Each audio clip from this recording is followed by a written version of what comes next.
Families in Minneapolis are mourning. Our Greater Annunciation Fellowship is mourning.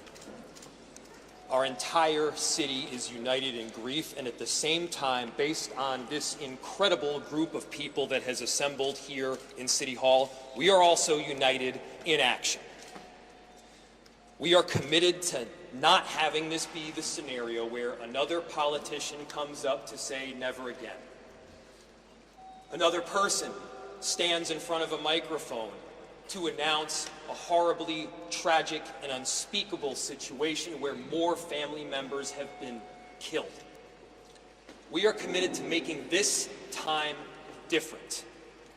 And we have so many residents around our city and around our state that are 100% united to make sure that something like this doesn't happen again. Of course we're standing up with love. Of course we're standing up with thoughts and with prayers.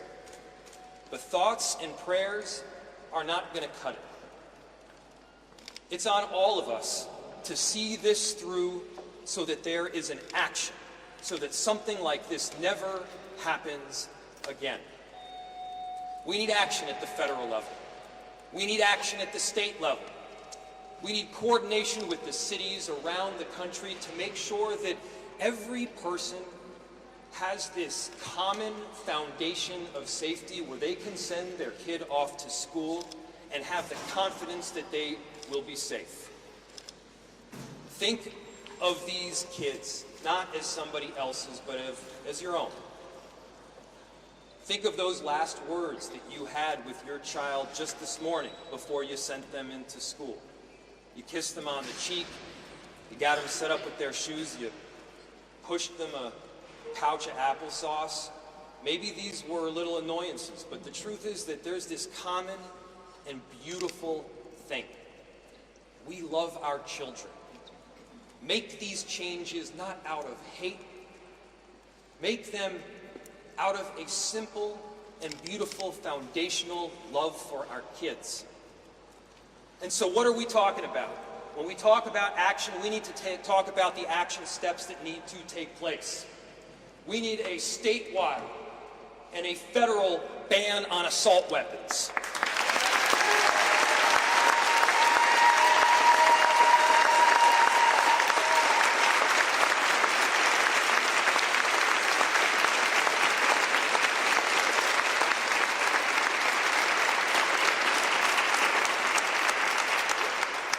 We need a statewide and a federal ban on high-capacity magazines.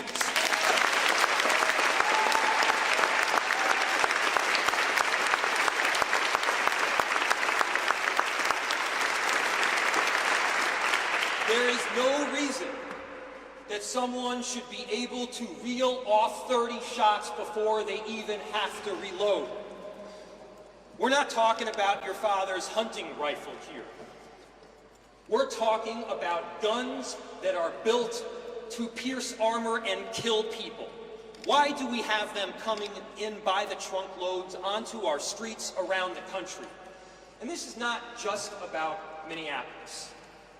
Because you can buy an assault rifle in Milwaukee, and that assault rifle is in Minneapolis by noon that very same day. And so when we talk about the work that needs to be done, it's going to take a whole lot of unity from a lot of different cities, and I've gotten calls from their mayors who have experienced virtually the same thing that we experienced yesterday.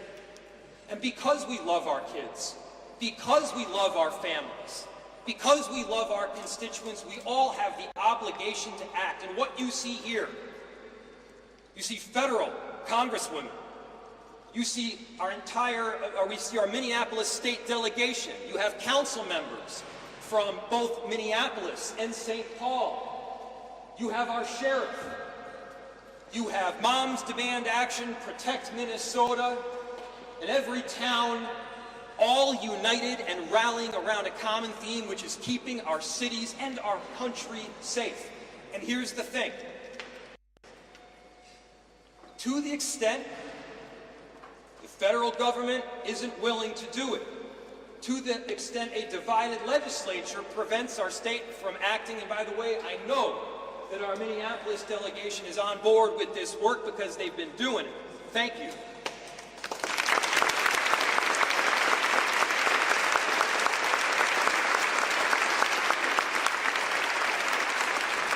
But here's the final ask. To the extent other levels of government are either unwilling or unable to keep cities safe, let us do it ourselves. We are responsible for 435,000 residents that call Minneapolis home and many more that come and go. I think we'd be happy to ban assault rifles here in Minneapolis.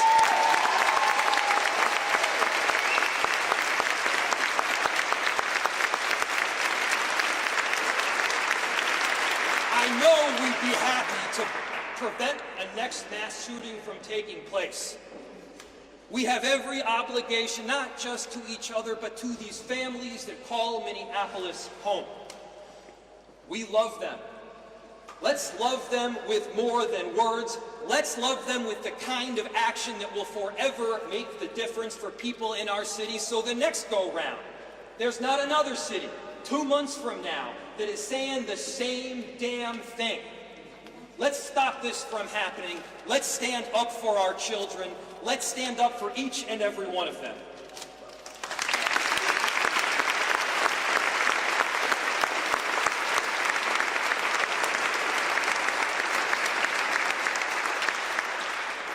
So it takes a whole team to pack this hall, to put these events together, but more importantly, to do the kind of long-term advocacy that results in change. I mentioned a number of groups that are here, and I have the honor, and please give her a very warm welcome, of welcoming up from Moms Demand Action, an exceptional volunteer in Ilhan.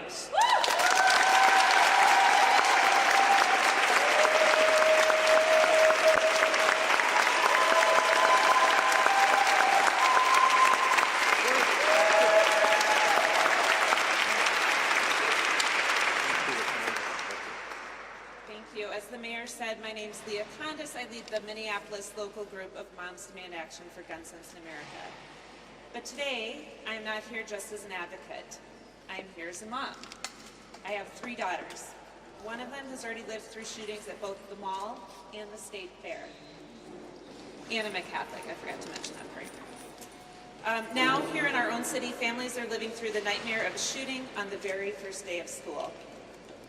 Annunciation Catholic School should have been a sanctuary, a place where kids laugh with their friends, teachers prepared lessons, parents feel safe dropping their children off in the morning. Instead, gunfire tore through those doors.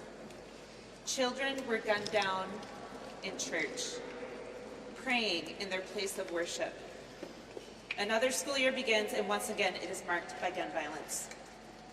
And this is not an isolated incident. Less than 24 hours before this tragedy, there was another shooting here in Minneapolis. And in that case, an AR-15 style assault weapon was used. These are weapons of war, and they are tearing through our communities over and over again. We cannot call ourselves a free country when parents cannot send their kids to school without wondering if they will come home alive. And even for the children who survive, the trauma will live with them forever. All signs point to yesterday's shooting also being carried out with an assault weapon. These guns were designed for battlefields, not for our schools, not for our churches, and not for our neighborhoods. No civilian needs a gun that can fire dozens of rounds in seconds. These weapons exist for one purpose: to kill and wound as many people as possible, as quickly as possible. We've seen what happens time and again when assault weapons are used. And we also know what happens when they're banned. Lives are saved. When the federal assault weapons ban was in place, mass shootings went down. After it expired, they increased. We cannot afford more delay. Here in Minneapolis, this tragedy comes after 3 other deadly shootings in just 24 hours. Our city is in pain. Our state is in pain. And yet still, lawmakers at the state and federal levels refuse to do the one thing that could stop this: ban assault weapons and high-capacity magazines.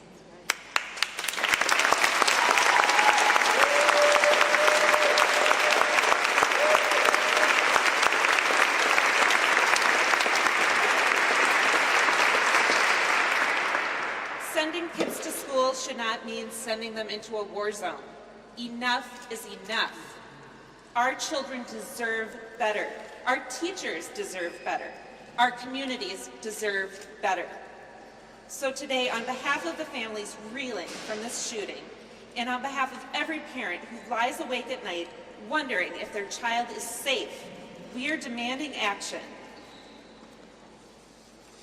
Minnesota must lead and Congress must follow. Ban assault weapons and high-capacity magazines. Get these weapons of war off our streets and out of our communities. Our kids cannot wait any longer.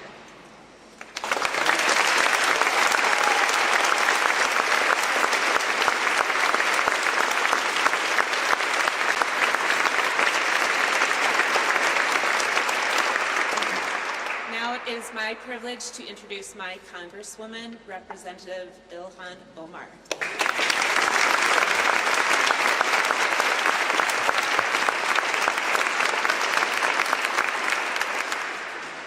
Thank you, Leah.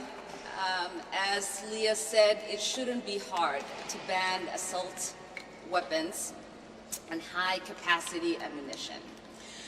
What is hard is being a mother, having just dropped off your babies, just returning home to clean up the mess that was left after breakfast, getting rid of that cereal bowl, maybe the little bit of eggs, scrambled eggs that was left over, the half-drinking juice box. That should be hard. And receiving that phone call before you are even able to get rid of the residue that your babies left as you dropped them off at school, and to hear that your 2 angels are no more. That someone evil enough was afforded the ability to get a weapon that could be used to assassinate them through a window at their school while they sat for morning mass.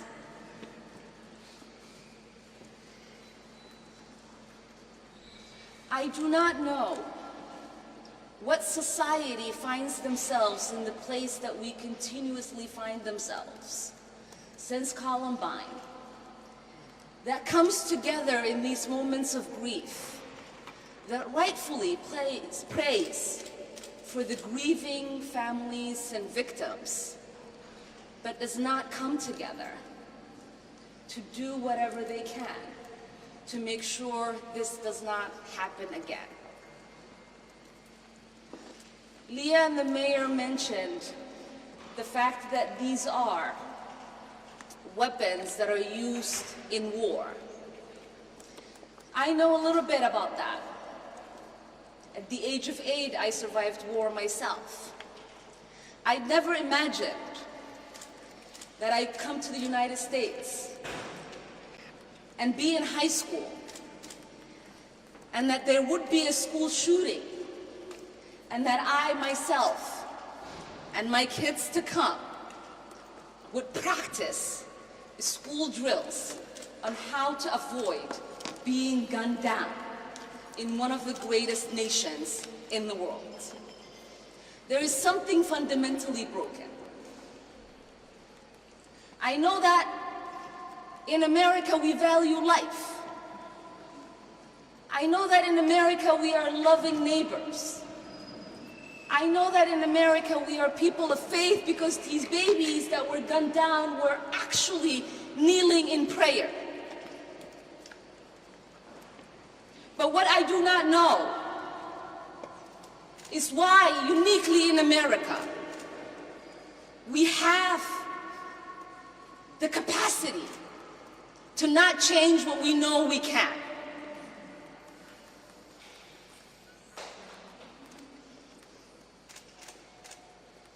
So that is what we must ask ourselves. This is not a big issue for us to solve, like curing cancer or AIDS, even though we attempt to do that every single day. This is something that is simple, a simple ban to make sure people who should not have access to these weapons do not get them, and then cause harm and trauma for generations to come in our communities. It is a simple ask. You don't have to be a Republican, you don't have to be a Democrat, you don't have to be political at all. You don't even have to be a parent, you don't have to love going to the movies or watching concerts. All you have to be is a human being who loves the ability to live in the liberty of knowing that no one has the capacity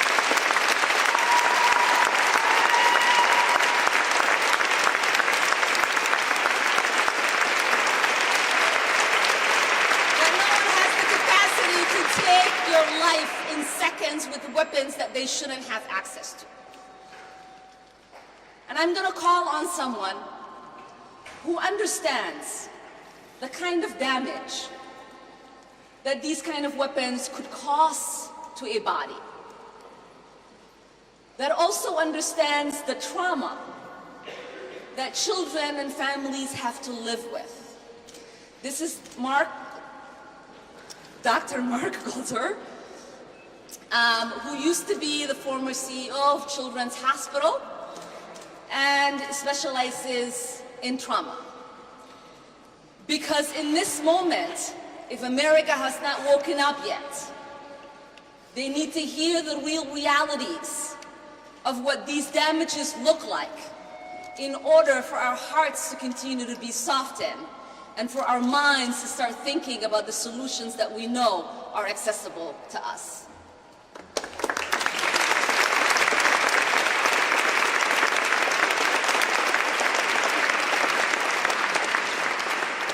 Thank you, Representative Omar. My name is Dr. Mark Orlick. I'm a pediatric emergency medicine physician, and I want to start by acknowledging the grief of all the children and families in Assumption Church. Every single one of them was assaulted and traumatized yesterday, everyone in that community. And I also want to acknowledge the folks in the EMS system and at Hennepin Health and at Children's Minnesota who took care of those patients. Because I know from my 25 years of practicing pediatric emergency medicine that when you have seen a small body that has been mutilated by bullets, you do not easily or ever get over that. And all the more so because we all know it is entirely preventable. Since 2020, when gun injury became the leading cause of death for children in the United States, since then we have been saying that we are in a public health crisis. And we are. But too often we are putting the emphasis on the word crisis instead of on the word health. This is a health issue. This is not a criminal justice issue or a policing issue. This is not a constitutional law issue. This is not a moral issue. It is a health issue. Children are being injured and killed. They're being injured and killed by bullets coming out of guns fired by people in a social context. And a public health issue requires a public health approach. Centuries of public health research and experience tells us that we have to address all of those factors. In this case, starting with the lethality of the gun and the bullet. Now, the mechanics of this are pretty simple, as Representative Omar said. It's simple. More bullets fired with more force, more injury. Fewer bullets fired with less force cause less injury. It really is that simple. And it turns out the epidemiology and the public policy is also quite simple. There is extensive research showing that in jurisdictions with stronger gun safety laws and policies, including limitations and bans on semi-automatic weapons and high-capacity magazines, that in those jurisdictions there are fewer people who die of gun injury. Easy, right? So what we need is those actions. We need those laws because those laws will save people's lives, period. Those laws can and will save our children's lives. And so, we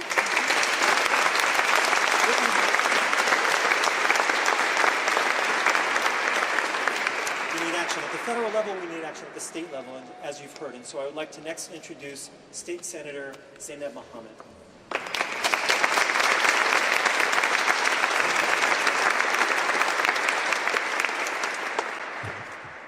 Okay.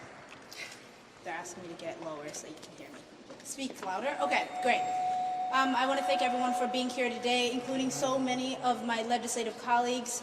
And I want to take the opportunity to call out few of them who are not here today but have been extraordinary on this issue. And some who are with us, including Senator Marty, Senator Latz, and Senator Gustafson. The list of us who demand action on this issue is large and growing every day. And because we cannot go back in time, the moment to act is now. What happened at Annunciation Catholic School yesterday was an attack against our beautiful Southside community, against all people of faith, and against humanity. As we have said already, and it must be repeated, offering prayers for the victims is not enough. These children in the church were in the act of praying. Some of us are privileged to be in a position to not only pray for peace, but to act on it and to create it. At the legislative level, we have taken steps to make our community safer, like red flag laws and enhanced background checks. We have and will continue to give law enforcement new tools. But the monsters who commit these horrific crimes and acts keep using the same tools.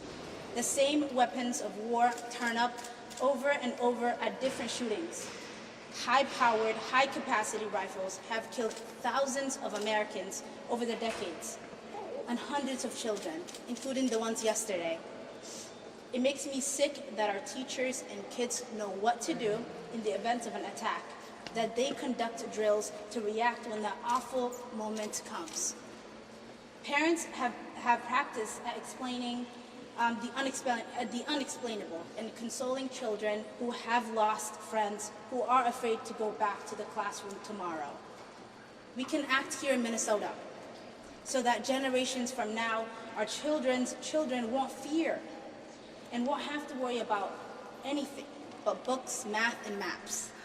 If the shooter had an ideology, it was one of hatred, of humanity.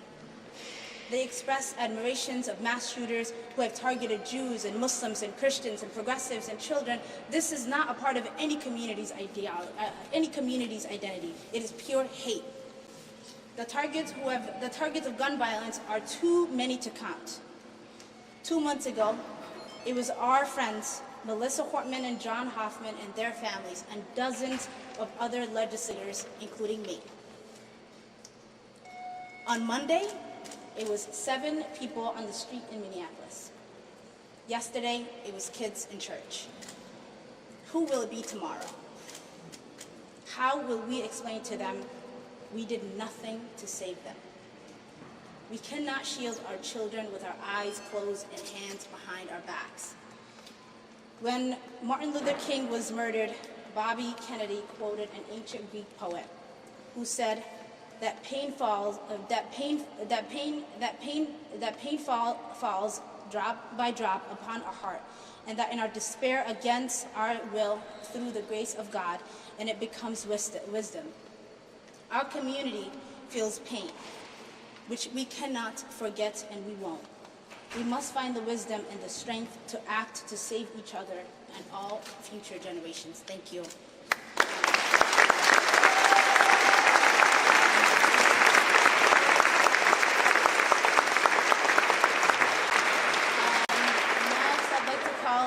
My partner in the Senate District, Representative Emma Greenman.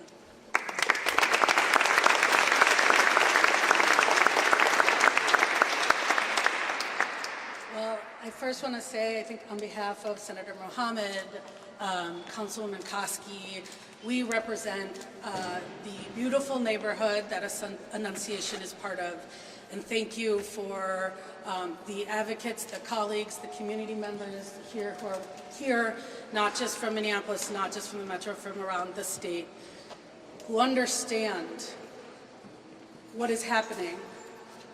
Our community is shaken and heartbroken. Losing 2 kids, 17 injured kids and parishioners, and a whole community who this tragedy has reverberated out. I found out about this from neighbors who called and texted and who didn't know what was going on. They heard the barrage of bullets. Nobody should have to live through that. Nobody should lose their kids or family members over that, and communities shouldn't have to live like this. So for the last 24 hours, last day, we have been wrapping our arms around the community, around the families, around Annunciation Church, and everybody there. And I just want you all to know how important this community is. You know, this is the place where people go and give blood. It is where the very Jewish side of me got a Christmas tree. It is where Girl Scouts and sports teams, it is our entire community. And so when something like this happens, it is not just South Minneapolis, it is Richfield and in Bloomington and the whole metro. And we join in our grief communities around the country that have been here before, that have been shocked and wrecked and have said this is unimaginable, and now it is imaginable because we keep letting it happen. Enough is enough. We cannot become numb to this. We cannot become numb. We cannot have people say there's nothing else we can do. Red flag laws don't work. Anything doesn't work. That is not true. And there is more we can do.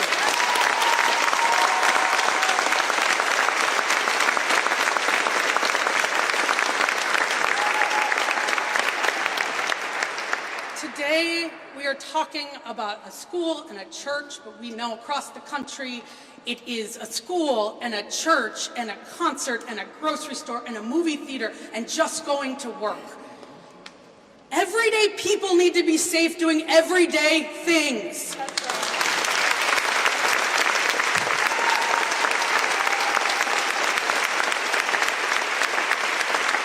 In Minnesota, we have been working hard to get this done, and we know that there's more to do, and we need elected officials, we need communities, we need everybody to demand this, because no longer can any elected official say, we will not take care of the guns that are killing our kids. No longer.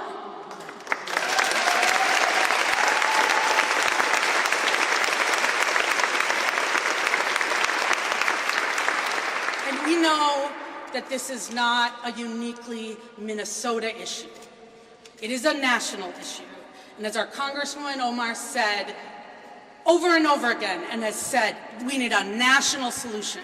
So we are going to get to work here in Minnesota. We have been getting to work. Behind me, whether it's Representative Frazier, Representative Moeller, and many others that my colleague Senator Mohammed mentioned, have been working night and day, years after years. And we are going to get it done, but what we know is Washington has to solve this problem with us.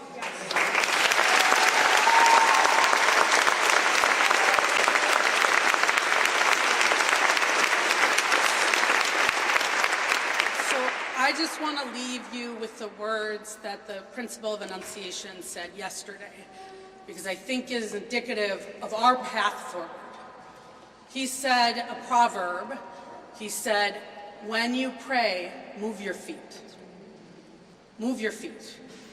And we are here today. We are here with community. We are here with families and parents. We are here with people across the state of Minnesota and elected officials at all levels of government, to move our feet together. And that means moving our feet to ban assault weapons, to ban high-capacity magazines, to improve and increase the things we are doing to ensure that never again do people have to feel unsafe, do kids have to worry and shelter in place. And we can and need to continue to say never again, because we need to make that a reality together. And so please, let me introduce from Protect Minnesota, Maggie Emery, because it is the families and the advocates on the front lines that we do this work with. Thank you.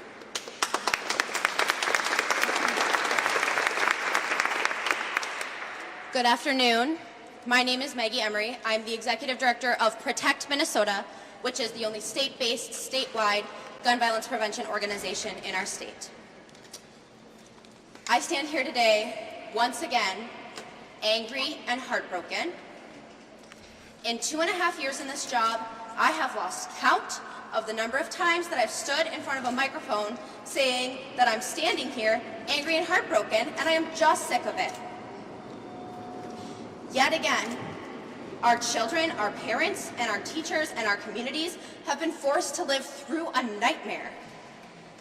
Guns are the #1 cause of death for children in this country. Let me say that again, the #1 cause of death for children in this country, and every single one is preventable.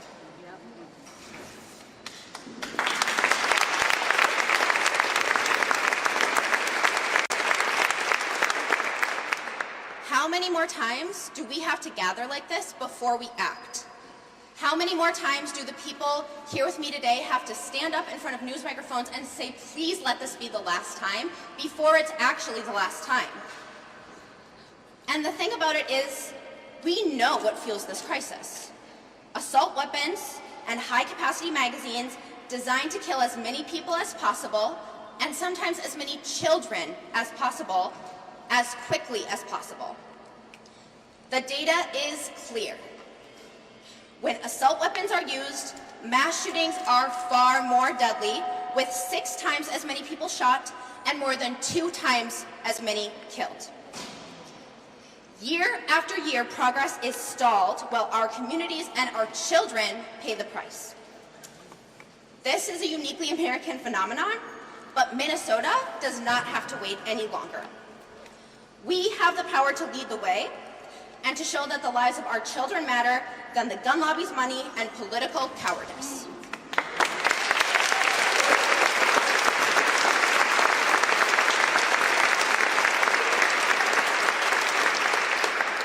Enough delay and enough excuses. It's time to ban assault weapons and high-capacity magazines, and to finally put our kids' right to simply grow up ahead of everything else.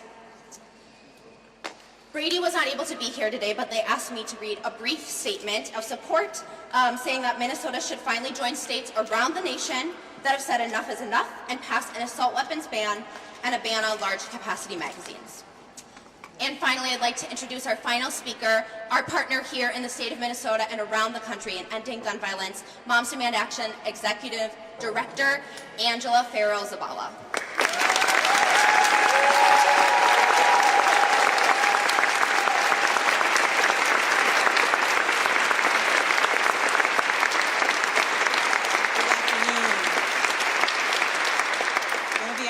My heart is racing, and I know many of yours are as well. We're here after yet another school shooting.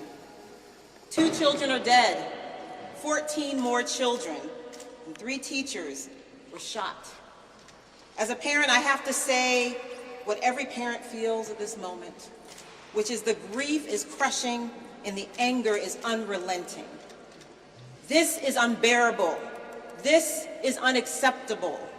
Yesterday, I got to come home. I got to come home and tuck my kids into bed and kiss their foreheads. This morning, I had the privilege of watching them sleep safely in their beds and kiss them one more time before I came here. I got to do that because my children came home yesterday. Some of the children at Annunciation Catholic School did not. And for those kids who did make it home, For the parents who did get the chance to pull them close and hold them tight, their lives are still forever changed. Right now, some parents are carrying unbearable grief. Some are carrying unrelenting anger. And whatever you are feeling, it's okay. If all you can do today is find a quiet moment and hold your children close because you still can, honor that. If you feel called to scream your anger into the streets, honor that too. If you need time to sit in the grief before you can get loud, take it. And when you're ready, that will be the right moment for you to act. But I do want to be clear, this wasn't random. This was the second mass shooting in Minneapolis in as many days. 2 days, 2 mass shootings. And yesterday, the shooter aimed an AR-style rifle built to kill as many people, as many children, as quickly as possible through the windows of a church and opened fire. We've said it before, but clearly we need to say it again. Assault weapons are weapons of war. Period.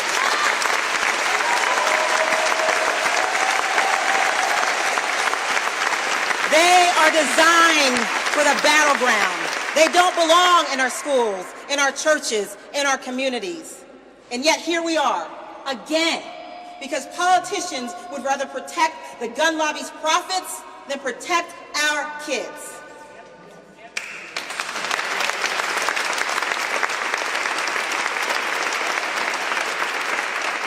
A 10-year-old boy had more courage hiding in a church pew while his friend shielded him with his body than I have seen from far too many lawmakers more beholden to a gun lobby than a child. If children can show that kind of bravery under fire, why can't our lawmakers?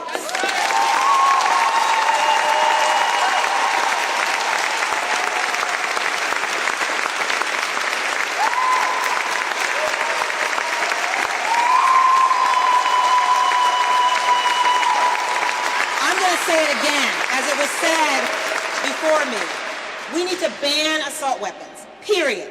We need to ban high-capacity magazines that allow shooters to fire more rounds without reloading, period, here in Minnesota and across the country.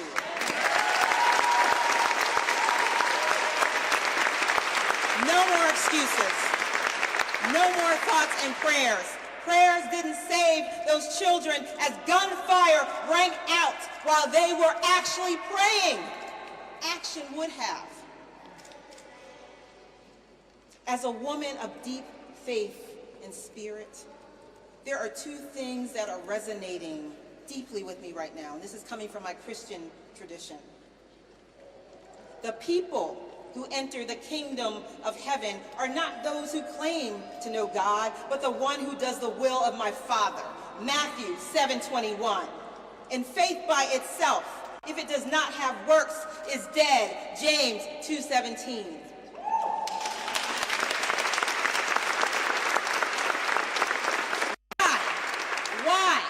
Why are we leaving it to our children to fight gunmen armed with an assault rifle? Let me be clear. This isn't some kind of impossible ask. Assault weapons and our children can't coexist. And we have seen other states take the mantle. Just this year alone, we saw progress from states like Rhode Island and Colorado. The majority of Americans, Republicans, Democrats, gun owners, veterans, people of deep faith, in fact, people from all walks of life agree that these weapons have no place in civilian life.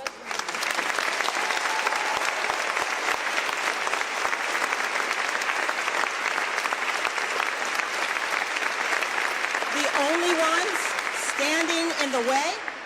Politicians who are too cowardly to act. And I say to that, the lives of our children are not for sale. Period. We should not have to be standing here the morning after another school shooting, another school shooting, another school shooting. But here we are, yet again, standing in front of you in grief and anger and asking, when will enough be enough? And we will keep showing up and keep asking that question until lawmakers finally decide that the lives of children are worth more than the profits of gun manufacturers. We owe our kids more than lockdown drills and ducking to cover in church pews.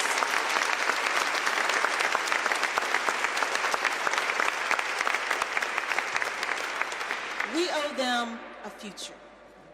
And if lawmakers won't act to ban assault weapons, to ban high-capacity magazines, then voters will elect new ones that will. Thank you very much.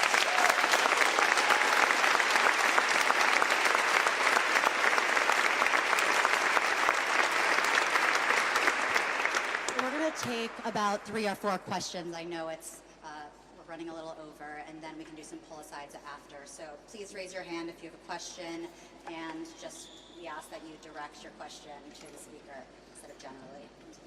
Yeah, go ahead. My question is for state legislators. In 2024, when the DFL controlled the legislature, you were unable to pass an assault weapons ban that was proposed